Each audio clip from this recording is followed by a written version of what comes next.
No problem. Hey guys, Robbie here from CrossFit South Bend. Today I am here with Coach Mike, and we are going to be doing a What Do Coaches Eat Mike story video talking about what Coach Mike eats. So initially when I conceived of this series, is to get kind of a official sense of what you guys eat on a daily basis and tips you've learned. I didn't initially intend for them to be send-off videos as well, but that's kind of the way they've turned out. So Mike has been one of our coaches here for a number of years, and fortunately life-wise for you guys, but unfortunately for us, we're going to be losing him here in the next couple months, so we'll miss him when he's gone. But Mike's decided to do this video as kind of a send-off and talk to us about his food. So Mike, thanks for joining us today. Appreciate it. So tell us a bit about how you ate growing up.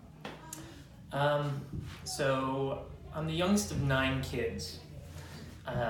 And that might not seem like a reasonable answer to your question initially, but we, 9 kids, 1 salary, and so we ate things that that you could stretch.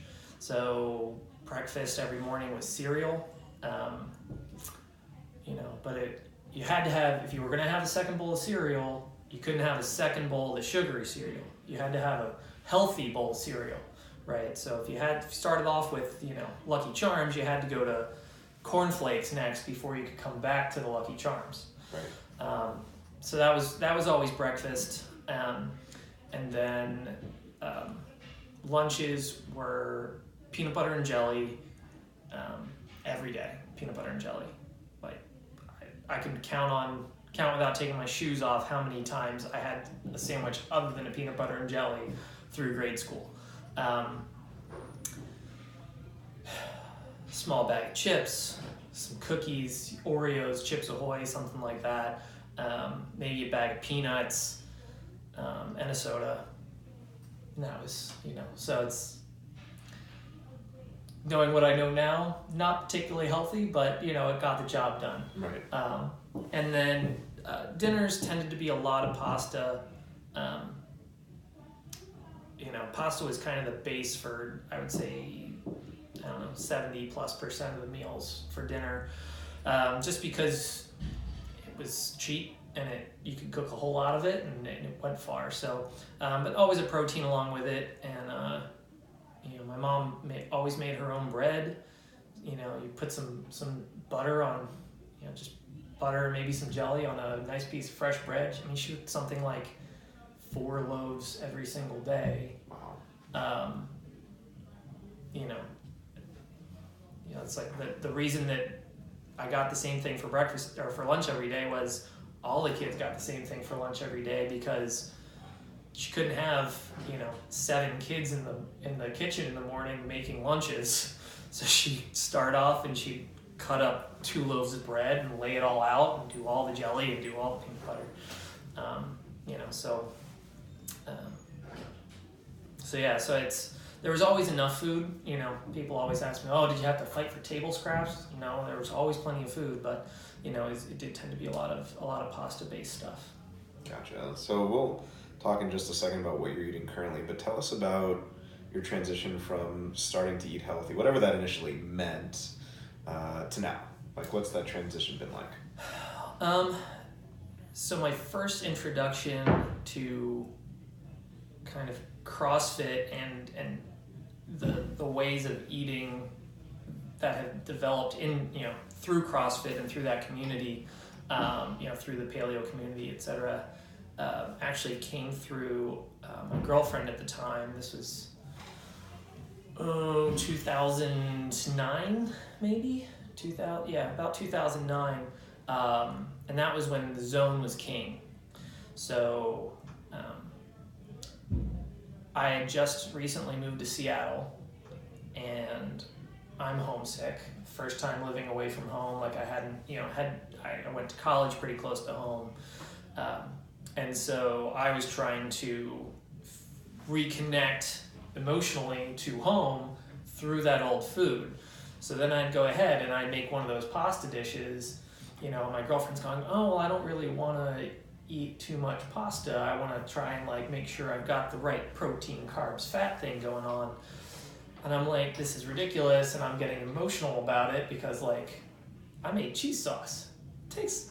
Making cheese sauce is tricky, right? It's like 30 minutes of standing over a pot with a whisk, sprinkling shredded cheese into it, making sure it melts and stays at the right temperature, and so that was kind of my initial experience with it, and eventually kind of recognized why I was being emotional and kind of moved past that, and gave that a little bit of a try, and I've continued in the CrossFit world ever since then, and kind of evolved more into the like paleo, and then just like avoiding grains, and kind of going from there. So tell us what your current eating regimen is like now. Meal prep days, foods you typically have. I see you brought some meals. Tell us all about that. Flexibility for me is the name of the game. So for any of you who know my wife, she, things have been particularly hectic over the last 18 months or so, and so we'll come up with a routine that works for a little while, and then something changes about our life, our lifestyle, how we're spending our time, and suddenly that doesn't work anymore very well. So we go through cycles of different things. Sunbasket is a meal delivery service similar to Blue Apron, that has year-round has paleo options. She really likes that because you get some more elaborate things, but still pretty easy to cook. I'm not a big fan of them because I always miss something. I can triple check the recipe. If it's the first time I'm making it, I will definitely miss a step, right? Without fail, I will miss a step, and I'll spend twice as long on it as she will. So if she's got time to cook at that particular time in our lives, then she'll start ordering some of those, and she'll whip the recipes out perfectly in 30-35 minutes, whereas I'm like hour and 45 minutes into it, and I'm going like, oh, I missed this thing back at step 2, or like make the whole thing and then just like leave something on the counter and serve it without the garnish. And, Right. It's always something. So so we go through phases for sure where like we used to do meal prep day, like Sunday we would do the grocery shopping on Saturday and then do a big cooking day on Sunday. So that would be like 4 hours Sunday afternoon. We cook a whole bunch of food for the week, breakfast or lunches and dinners. We would even do some breakfast sometimes.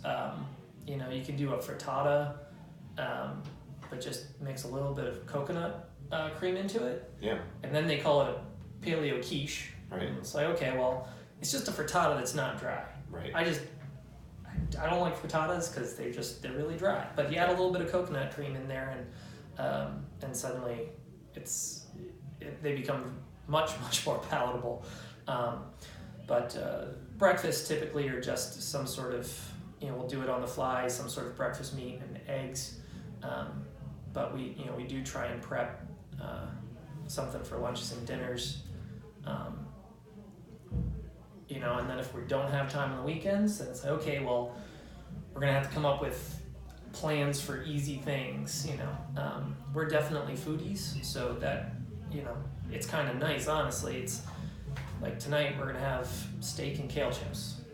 And well, how hard is it to make steak and kale chips? Well, it takes all of 20 minutes. Yeah. Like you wash the kale, you cut it up, you pop it in the oven for 12 minutes. In the meantime, you put some salt and pepper on the steaks and 4 or 5 minutes aside, and you're done. Right. So we hit some kind of combination of that, and we have to be flexible, and it just changes based on the lifestyle at that point. My wife recently finished her graduate degree, and was working 60-70 hours on that, and she was involved in some political campaigns where she was working even more hours than that, and so I was taking care of all the cooking. So just however we could get it done, we got it done. So just have a plan. Yeah. Always have a plan, because otherwise you're going to find yourself eating out. because I didn't defrost anything, or I don't have a veggie, or whatever it is. It doesn't take long to cook something at home, as long as you know ahead of time that you've got to cook it at home. So, so just have a plan and be flexible. We just try and be flexible in terms of when we're cooking. Okay. So I always like to talk about, the unique aspect of the coach that I'm interviewing, and how that's kind of informed how they eat. So, you work full time, you're a high level ultimate Frisbee player. Like, how have those things informed how you eat, what you currently do? Yeah. So, working full time, at a day job, and then coming here, working a little bit in the evenings, and trying to work out 3, 4, 5 times a week to maintain a high level of athleticism. Things are busy. So, like I said, it's definitely be flexible in terms of the type of food that I'm eating. I really subscribe to the power athlete phrase, which is just earn your carbs. Right now, we're getting ready to move. We got a lot of things going on at home. I'm not getting to work out very much.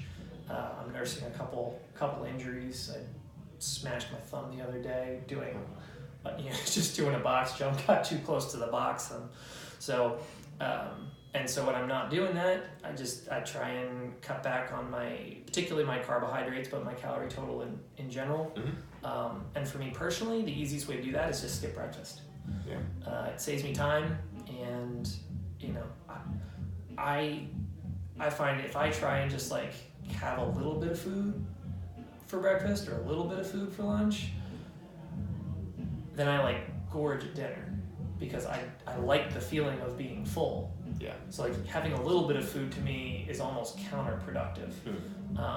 So I really like, I can skip a meal, and my body will say like, oh, you haven't eaten for a while. I'm like, yeah, I haven't. It's cool. And then, 4 or 5 hours later, then I'll have a regular sized meal, and it's fine. But so that's kind of how I try and track, keep my weight in control. I'm very lucky in terms of genetics that I don't have to worry about putting on too much weight. Certainly not quickly, but that is something that especially as I've gotten older, in the late 20s, that I've and now into my 30s, I've had to pay a little more attention to. As far as Frisbee goes, typically speaking, you're talking about playing tournaments. So we'll play 4 or 5 games on Saturday, and then usually 2 to 4 games on Sunday. And these are 2-hour-long games where you're running around. The amount of running is roughly equivalent to soccer. So it's a long weekend, and you need to make sure you're getting plenty of fuel. So what I've found for me personally, I've always had a problem with muscle cramps playing in these tournaments. It's really hot, and you're sweating a ton, and you're running really hard. You're sprinting all over the place. So especially as I've gotten older, I do a drink. Instead of drinking just regular water, do either lemon juice or lemon lime juice with some salt and some vinegar, some apple cider vinegar, and that helps to make sure that I get the electrolytes I need, and what little good research there is on muscle cramps indicates that vinegar helps stop that. Especially if you have already started cramping, that will help stop it. So that's a big thing. And then if you go to a Frisbee tournament, most people are eating a bunch of fruit and bagels and pretzels and stuff like that. And I try and avoid grains for obvious reasons. I just feel better when I'm not eating grains. I can tell. So, and also it sits really heavy in my stomach. Everybody else looks at me like I'm crazy. I drink chocolate milk between games, and even at halftime, just a little bit at a time. And that you get plenty of carbohydrates for that high intensity work, and a little bit of protein. to keep fueled, and that works really well for me in terms of the tournaments. It's been a long time figuring that out. Yeah. It's keeps me fueled. Everybody else looks at me like I'm absolutely crazy, but works for me. So. If it works for you, why not? Yeah. Tell us a bit about non-healthy eating. Tell us about nutritional off-roading. Like, what are your top 3 to 5 favorite off-plan foods and special occasions, things like that? Well, so I definitely do chocolate milk at the Frisbee tournaments. I give myself, I try not to take too much of a pass because that's when my performance is the most important. At Frisbee tournaments, so even though I'm burning a ton of calories, it's like, okay, like I'm doing the chocolate milk to get those calories in, and kind of keep it clean from there. But just in general, like this, next week is Thanksgiving. Probably my favorite dessert is brownies.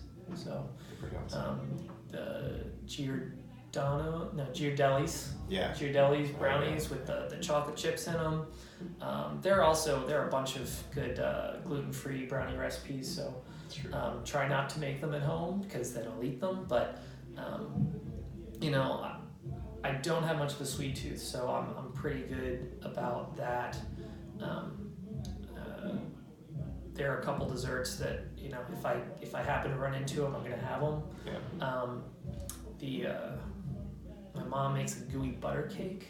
Ooh, yeah, really good. It's basically just like yellow cake mix with multiple sticks of butter, and I think there's like cream cheese in it or something too. But it's just super dense and moist and delicious. Those are the kind of the main things in terms of desserts.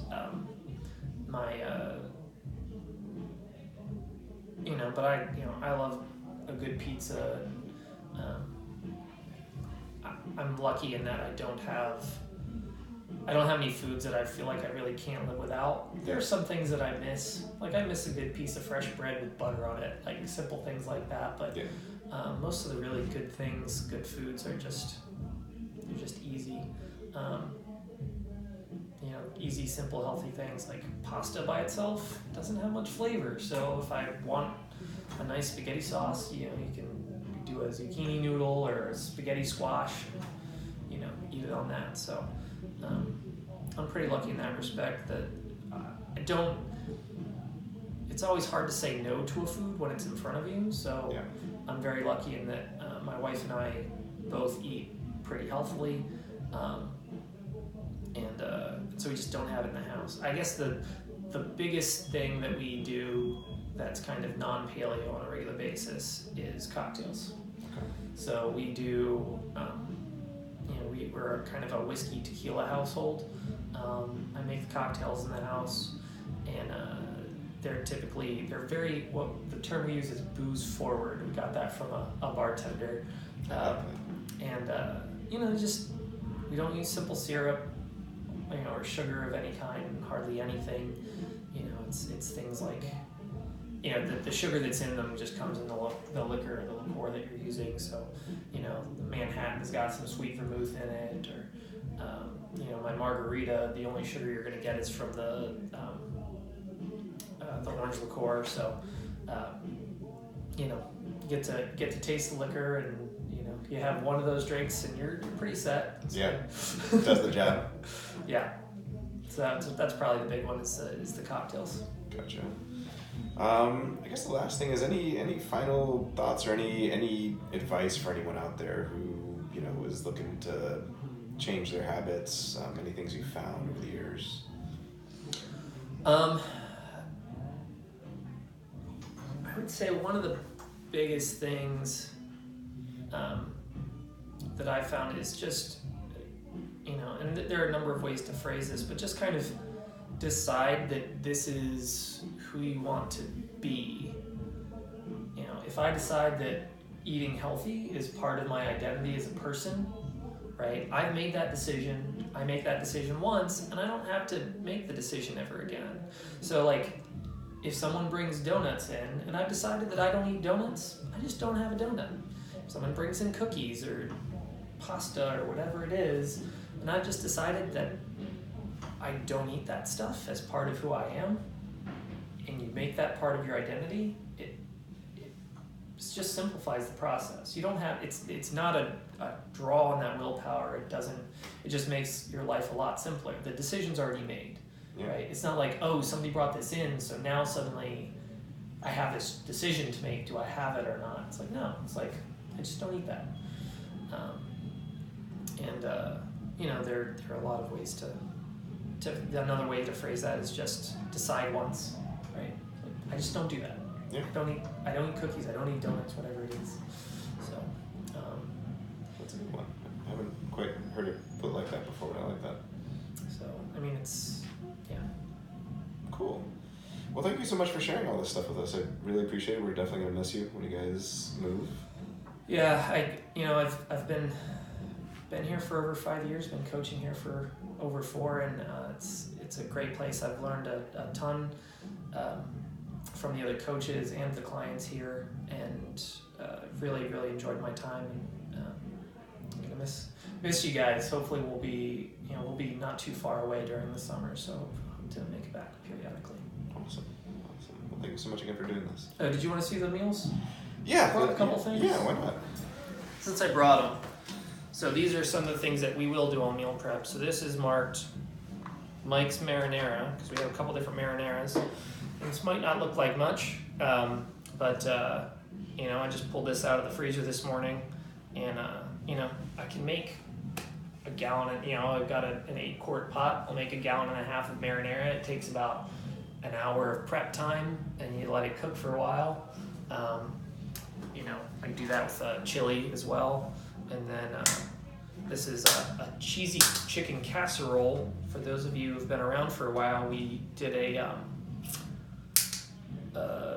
had a cooking tutorial at Martin's one time, and this is an adaptation of that. So, it's a pulled chicken, and then butternut squash mixed with green peas and a bunch of spices.